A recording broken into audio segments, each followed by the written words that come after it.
Hi, my name is Amy. Welcome to my kitchen today. I wanted to make you my family's favorite gluten-free bread recipe. I have a couple that I have in the rotation. One I like to soak overnight, but this is the one that if I want to just make a loaf during the day, I don't have time for the soaking. This is what I make. It turns out really great every single time. And it doesn't have oil in it. It's vegan. It doesn't have any eggs. It's gluten-free, dairy-free, egg-free, and even no xanthan gum in this recipe. And you got to try it. It's amazing. So let's get into the recipe.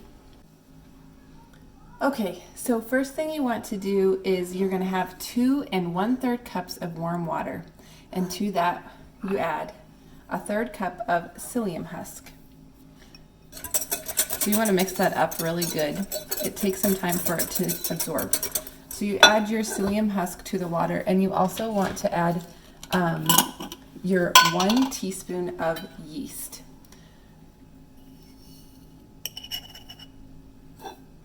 And what I do is just mix that up really well, and then I let that sit while I combine my flours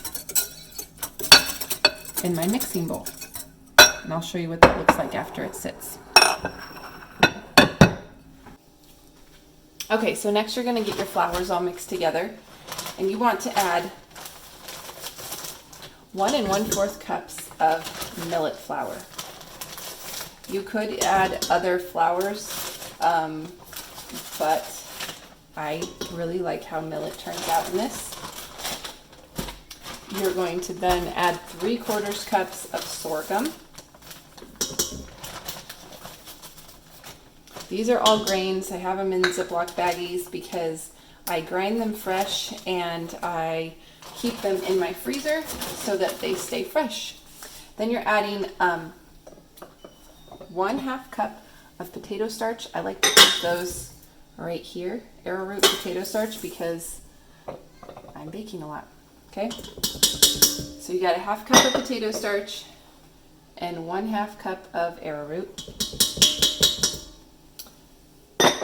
And then in here I have my 2 tablespoons of rapirita, brown sugar. You can use any kind of sugar, or and I have 1 teaspoon of salt. And that is all your dry ingredients. So then what I do is put them in my mixer and get them mixed well before we add the wet ingredients.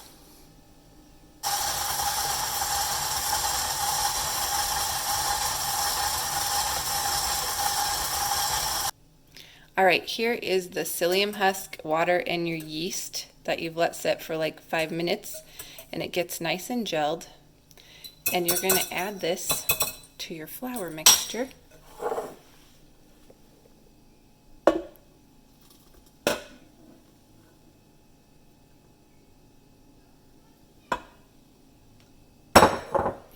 And you want to mix it until it's well combined. And I just use the paddle mixer on mine, and that works really well.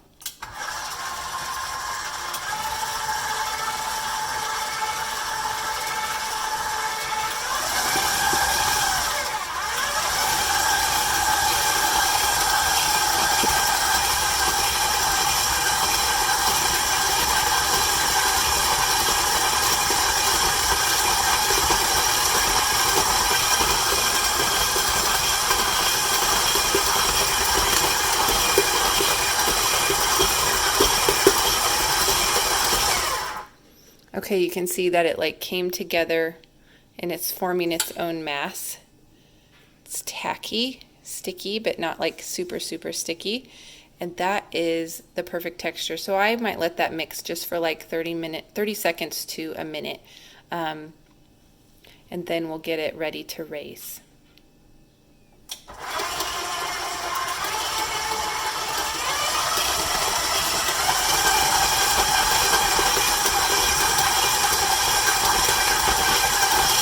Okay, my bread just finished mixing, and the dough came together really lovely. It's kind of tacky but not too sticky, and I don't like to fuss about this too much or oil the pan. What I do is just leave it in the bowl, cover it, and I'm going to let it raise for 1 hour, and we'll come back and get it ready to put into your bread pans. Okay, the dough has risen for an hour. It's puffed up some there, and you just want to shape it out into a loaf now. Let's get it out of here. So I just press it down, kind of knead it for a little bit. And what's really neat about this dough, you might need a little bit of flour. I like that it's workable like a wheat dough, which a lot of gluten-free breads that you make are not workable. But this one is because we used psyllium husk for the binder.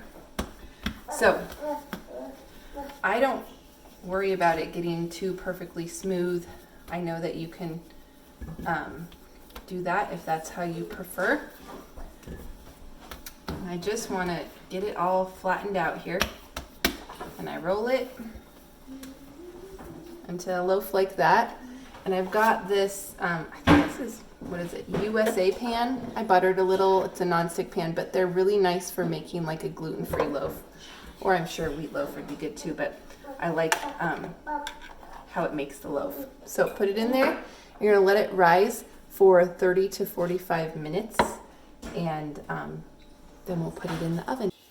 Okay, so it has been 30 minutes since I let the bread raise. This is what it looks like.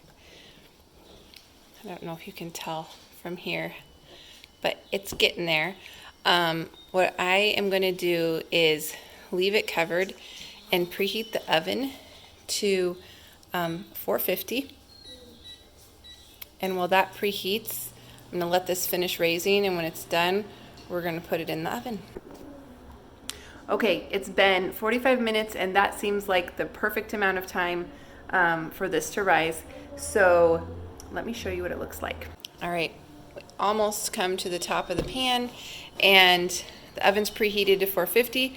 So we're going to put this in for 45 minutes. I think like 40 to like 55 minutes, somewhere in there is a good time. I like 45. It seems to cook it perfectly. All right, here it is.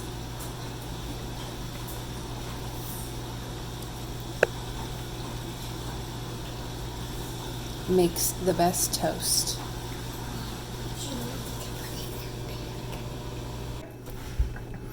Okay, thanks for watching. I hope you enjoyed the recipe, and it is something that your whole family loves.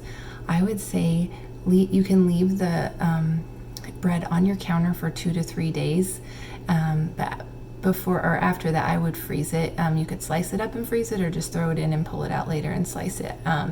Gluten-free bread has a tendency to get a little dry, so if you want it for a sandwich, maybe put it in the toaster for just a little bit to soften it, and that helps. But it makes great sandwiches for the first couple days.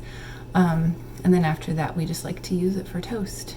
And it's gluten-free, dairy-free, egg-free, xanthan gum-free. So if those are things that are really important to you, or you're trying to avoid them, this is an amazing treat, because it is the most delicious bread, and the texture is also like really nice. So I hope you enjoy it, and thanks for joining me, and I'll see you next time.